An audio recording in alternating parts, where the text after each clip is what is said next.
Welcome to clear selection. Clear selection में आप सभी का स्वागत है। आरपीएफ आरपीएसएफ सब इंस्पेक्टर के प्रीवियस ईयर क्वेश्चन पेपर हम देख रहे हैं 2018 का, और 19/12/2018 को जो फर्स्ट शिफ्ट में एग्जाम हुआ था उसके दो वीडियोस हमने 2-3 वीडियोस पहले डाल रखे हैं। आज ये लास्ट वीडियो है जिसमें हम पूरे क्वेश्चंस जो जनरल अवेयरनेस के हैं, इकोनॉमी, स्पोर्ट्स, करंट अफेयर, ये सारे को लेकर के चलेंगे।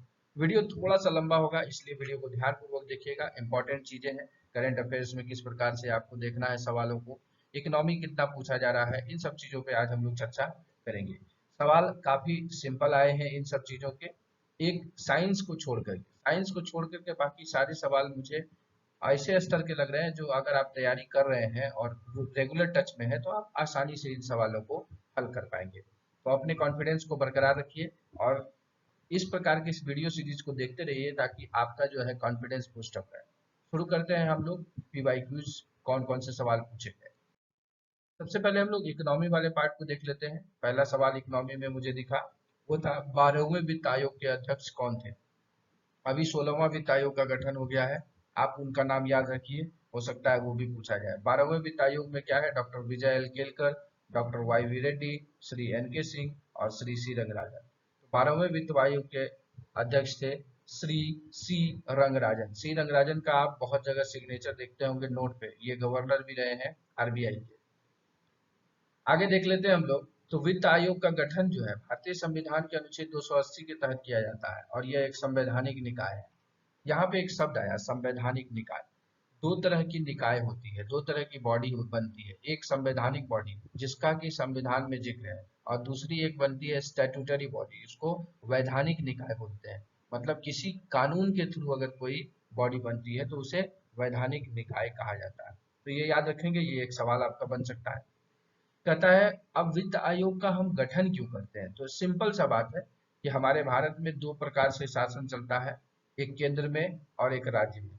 तो केंद्र और राज्य के बीच जो वित्तीय संबंध है, वित्तीय संबंध के संबंध में जो अपना विचार देता है वित्त आयोग। मतलब केंद्र राज्य में अगर बंटवारा होगा कर का तो कौन कितना रखेगा, कैसे होगा, इन सब चीजों के बारे में जो है वित्त आयोग देता है।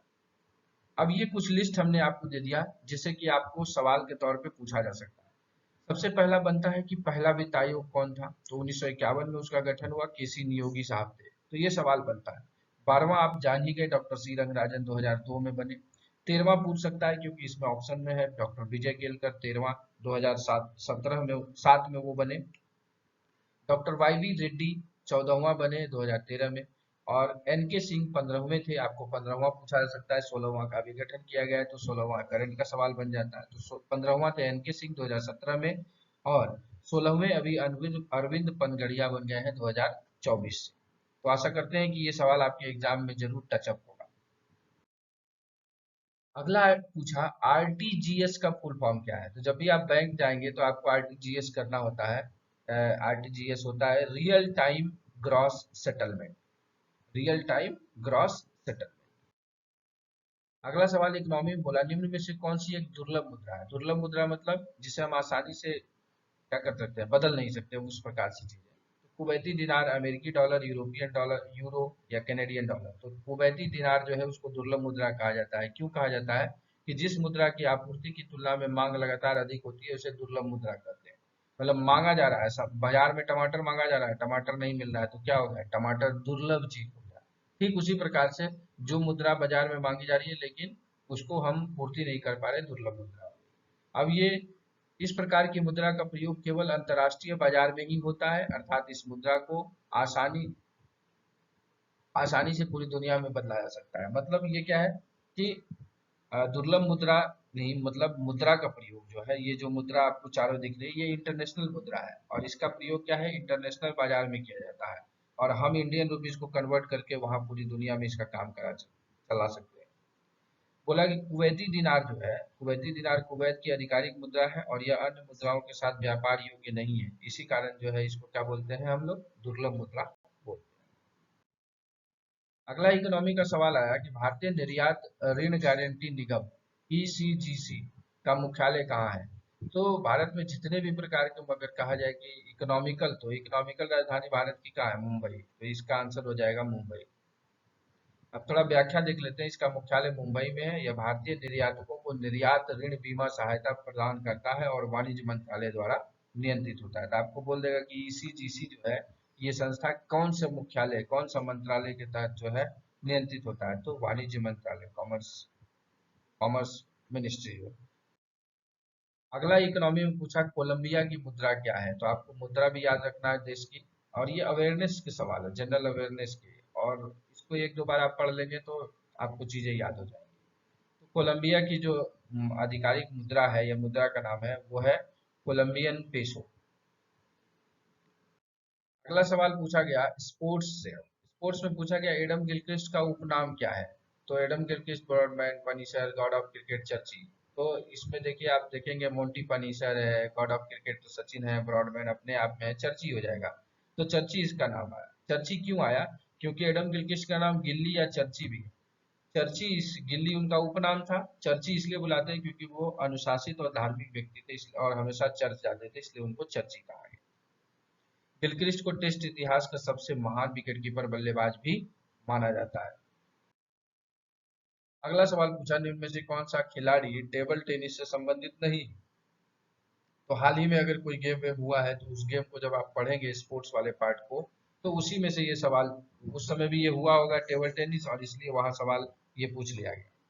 तो मैग्नस कार्लसन जो है ये टेबल टेनिस के खिलाड़ी नहीं है। ये क्या है? ये ग्रैंड मास्टर है, इसमें चेस शतरंज के खिलाड़ी है ये।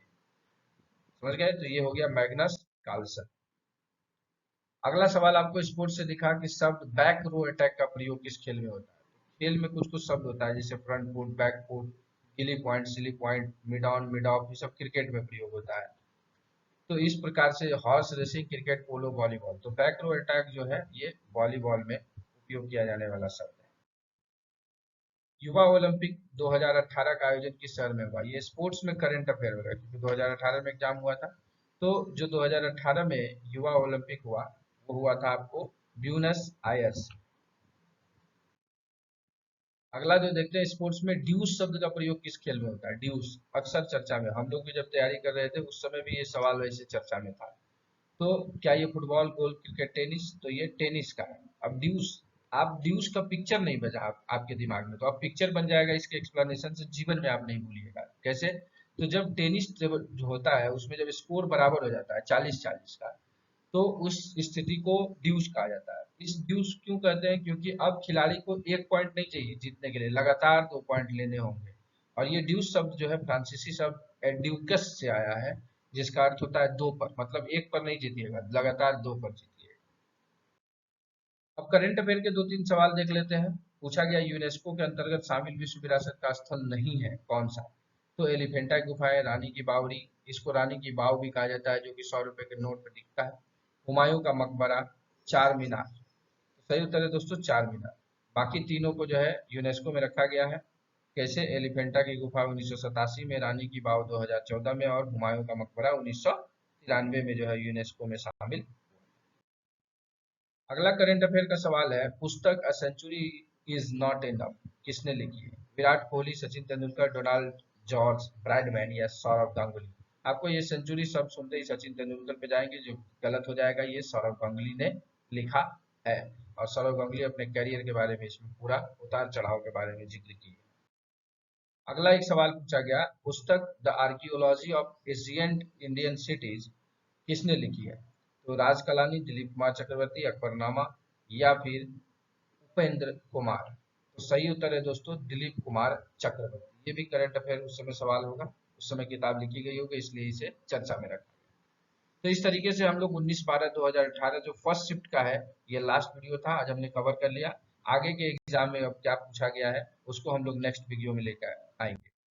तो आशा करते हैं कि आपके लिए ये सीरीज लाभदायक सिद्ध हो रहा होगा। अगर लाभदायक सिद्ध हो रहा होगा तो कमेंट करके मुझे संतुष्ट करिएगा। साथ ही साथ इस वीडियो को शेयर करिएगा ताकि ज़्यादा से ज़्यादा लोग लाभान्वित हो जाए, और ज़्यादा से ज़्यादा लोगों की सक्सेस में मेरा थोड़ा बहुत योगदान रहे। तो चलिए इसी संदेश के साथ कि पढ़े ऐसे, सिलेक्शन हो जैसे, इस वीडियो को ध्यानपूर्वक देखने के लिए आप सभी का दिल से धन्यवाद।